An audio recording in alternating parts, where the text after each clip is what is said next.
پہلی مرتبہ تھا کہ باضابطہ طور پر انڈیا نے شکست کو تسلیم کیا اور کہا جنگ بندی ہم کرنا چاہتے ہیں، اپیل کرنا چاہتے ہیں۔ آرمی چیف نے کہا ہم فوجی اس کو بتا دو کہ ہم اپنی حکومت اور فوجی کمانڈر سے میٹنگ کر کے آپ کو اس کا جواب دیتے ہیں۔ پھر وہ میٹنگ شروع ہوئی، وزیر اعظم کو تمام لوپ میں لیا گیا، کابینہ کے دیگر اراکین کو لیا گیا، سب کو بتایا گیا کہ بھارت اب پھر دنیا سے وہ فون پہ فون کر رہا ہے، ایک نہیں چار، کبھی زندگی میں اس نے اتنے فون نہیں کیے ہوں گے یہ مارک روبیو نے جتنے اس نے ان 2 دنوں میں کیے، آرمی چیف کو، ہمارے وزیر خارجہ کو، ہمارے وزیر اعظم کو۔ پھر سعودی عرب کا منت ترلا کیا گیا، سعودی عرب اور پاکستان کے تعلقات آپ کو معلوم ہیں، ترکیہ کا منت ترلا کیا گیا، ترکیہ اور پاکستان کے تعلقات آپ کو معلوم ہیں کہ خدا کے لیے ورنہ انڈیا تباہ ہو جائے گا۔ حافظ صاحب آج آنے والے نہیں ہیں، میزائلوں کی بارش ہو رہی ہے اور ان میزائلوں کو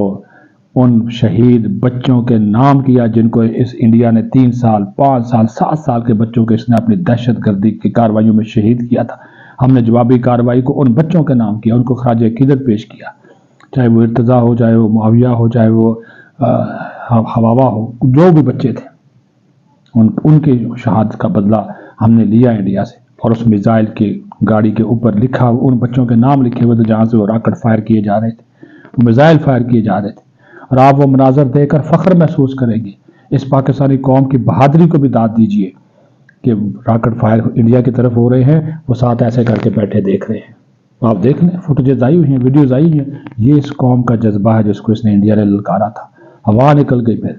پھر طے پایا، پھر رابطے ہوئے، پھر جناب امریکہ بیچ میں باقاعدہ ثالث بنا، پھر 4:30 بجے اور آرمی چیف نے یہ بات کہی، اس نے کہا کہ اگر اس نے جنگ بندی توڑی،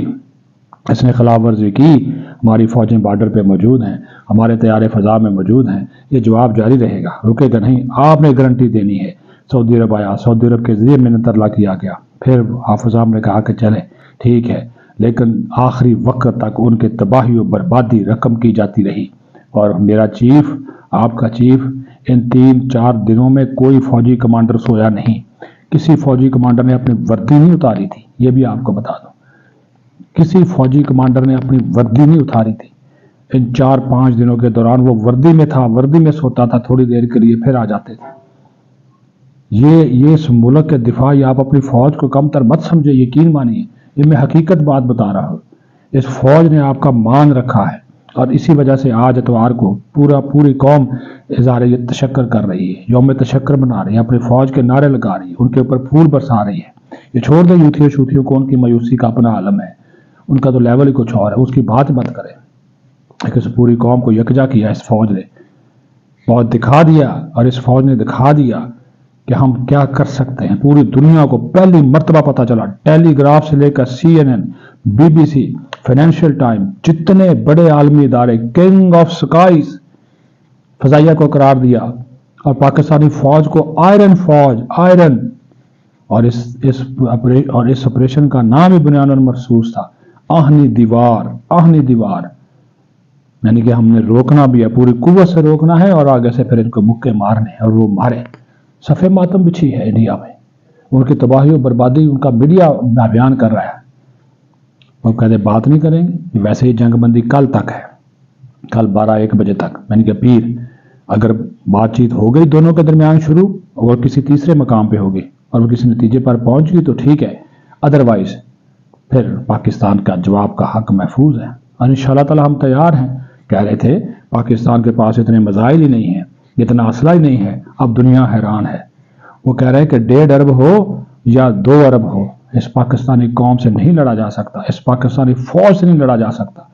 یہ ہے وہ جذبہ۔ لیکن جب آپ کا کمانڈر بہادر ہو،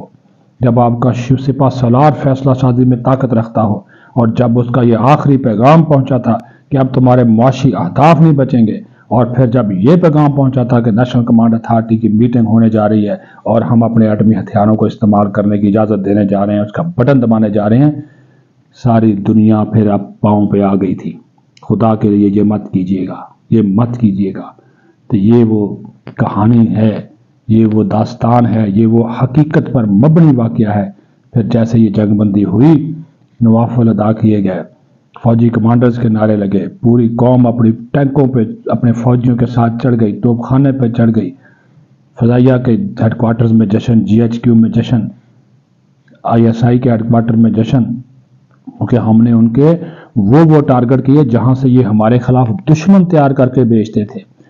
ان کی ملٹری انٹیلیجنس کے تربیتی مراکز تھے، ایک مقبوضہ کشمیر کے اندر اس کے جو ایڈیشنل ڈپٹی کمشنر تھا وہ کشمیری مسلمانوں کو شہید کرنے میں ملوث تھا، وہ بھارتی فوج کی میٹنگوں میں بیٹھتا تھا، ہم نے اس کو بھی مارا، راجوڑی میں مارا، گھس کے گھر میں گھس کے مارا، ہماری فوج نے مارا۔